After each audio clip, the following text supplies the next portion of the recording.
The First Minister offered congratulations to the convicted felon Donald Trump on his re-election. Is this the end of America as we know it today? Hi, this is Robert Wilkins, a.k.a. Basketball Tall. I'm here today. I'm not talking sports, guys, today, but I want to elaborate a little bit about the post-election because I have people that are very, very concerned. Some people are frightened, thinking this may be it.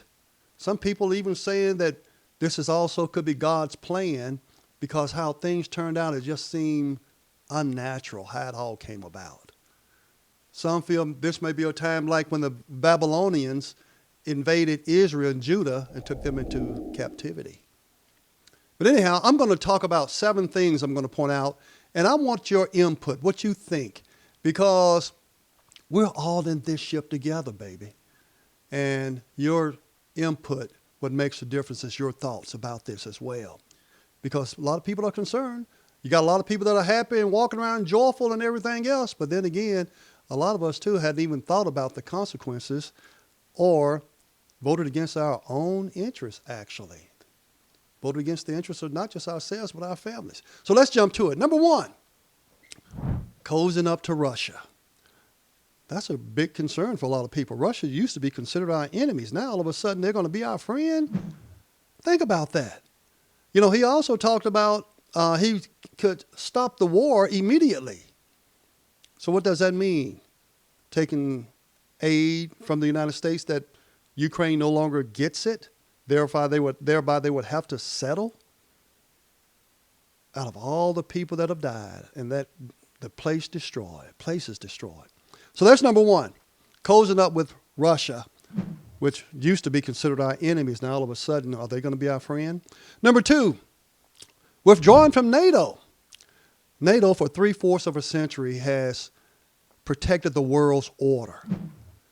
Now you have those from the European nations that are coming together because of the things that Donald Trump has said. And they have to unite and plan to do what they're going to do because NATO is, attack on one, it's attack on all.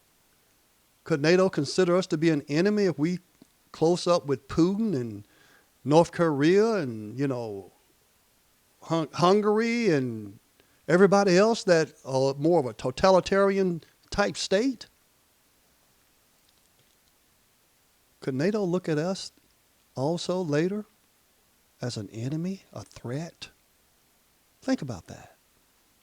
Donald Trump always talked about World War III. I've watched both parties, rallies and so forth, and I've never heard the Democrats talked about World War III. But Donald Trump has talked about World War III a lot, talking about the Democrats going to put us in World War III. It almost kind of seemed like it's the opposite, the way things could possibly play out here, because the world order could become destabilized. All right, number 3. China sees our divide. That'll be the time to then invade Taiwan and those other local islands in the Pacific there. House divided cannot stand. That's what the Bible says. Number 4, Benjamin Netanyahu. Boy, he's a Donald Trump fan too. Plus, Yahoo has some issues of its own criminally. Because, he's now the president and so forth, but he's definitely want to align himself with Trump. But the thing is, when you had Hamas that invaded Israel and killed those people, and then, of course, Israel did have a right to defend itself and went in and, of course, just tore up the Palestinian country, and not just that state, and not just that, destroyed tens of thousands of people. I think they've done their job. They proved their point. And it really needs to end. But now that Trump's on the scene and his relationship with Netanyahu, that might just happen now. And Trump get credit for that. But think about all the things on the horizon. Number 5, deportation. Wow. Now that's scary too, in a sense, because everybody in this country's got guns. It's not like the old days. Everybody's now well equipped. So when you're to deport Hispanics or Haitians, and they can look like me, a lot of innocent people going to get caught up in that too. It's going to be like the Gestapo days of Germany, gathering up the Jews. how chaotic that might be. That's got to be a well-organized plan how that's done. Because I'm an ex-cop, law enforcement, retired, and, we got orders to, we initiate those orders.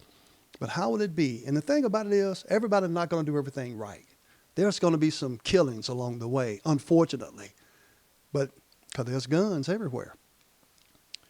Number 6, tariffs. Man, a lot of business owners, I've been watching and listening to a lot of business owners, these programs on television, they're all concerned because if the tariffs get placed on those goods in China and various other places, those high tariffs, it's going to hurt the business. It's going to hurt us, the consumer. See, we're complaining so much about food and gas prices, but we fail to see how good we really got it.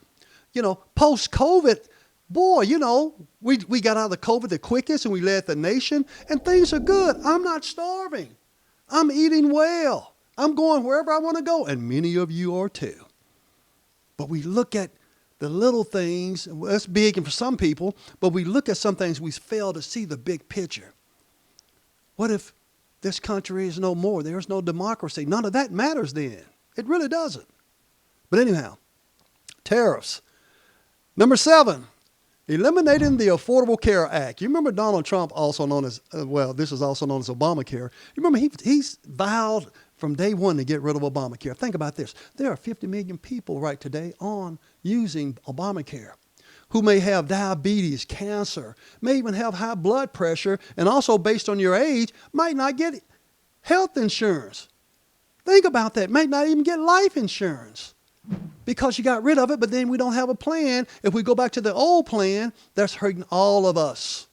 You keep on living, you're going to have a pre-existing condition. So you're going against your own personal and family interests. Think about that. Let's hope he don't do that. Let's hope we find another way. Now, here's how I see things as that has gotten us where we are today. When Joe Biden had appointed Kamala Harris to run for the Democratic Party, I cheered my wife early on. I said, I don't think she's going to get it because she's a woman. She's a black woman. And of course, we have a deep history here of racism. Let's not kid ourselves, guys. Racism exists. I've gone through it. Many people today have gone through it. But it's not like what it used to be. We've had the greatest, before, up to the mid-2015, I would say the 1990s to the mid-2000s, this country was doing better than it's ever done before, ever. Ever. Because the United States became something that it never was. And talking about the peace among this people, because we are a multiracial country. And we were getting along better than we have ever. But now, we got a big kink in it. How's it going to go? And also the culture wars. I told her, because I knew Kamala had leaned way left when it came to LGBTQ. They talked about love who you want to love. And, of course, the transgender stuff. Now, here, I'm going to just get it out there. I'm okay with anybody loving who they want to be. That's just the way it is. But when it comes down to children and transgender, that's a problem for me. It always has been, because my job has always been to protect the protection of the public, and especially the protection of the child. Kids can't make such decisions like that when they're children because they change their minds often. And plus, we know mental health says that, one doesn't reach maturity to the age about 25 based on the frontal lobe.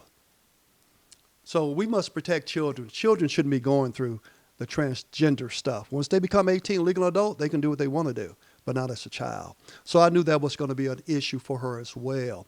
But they pushed it.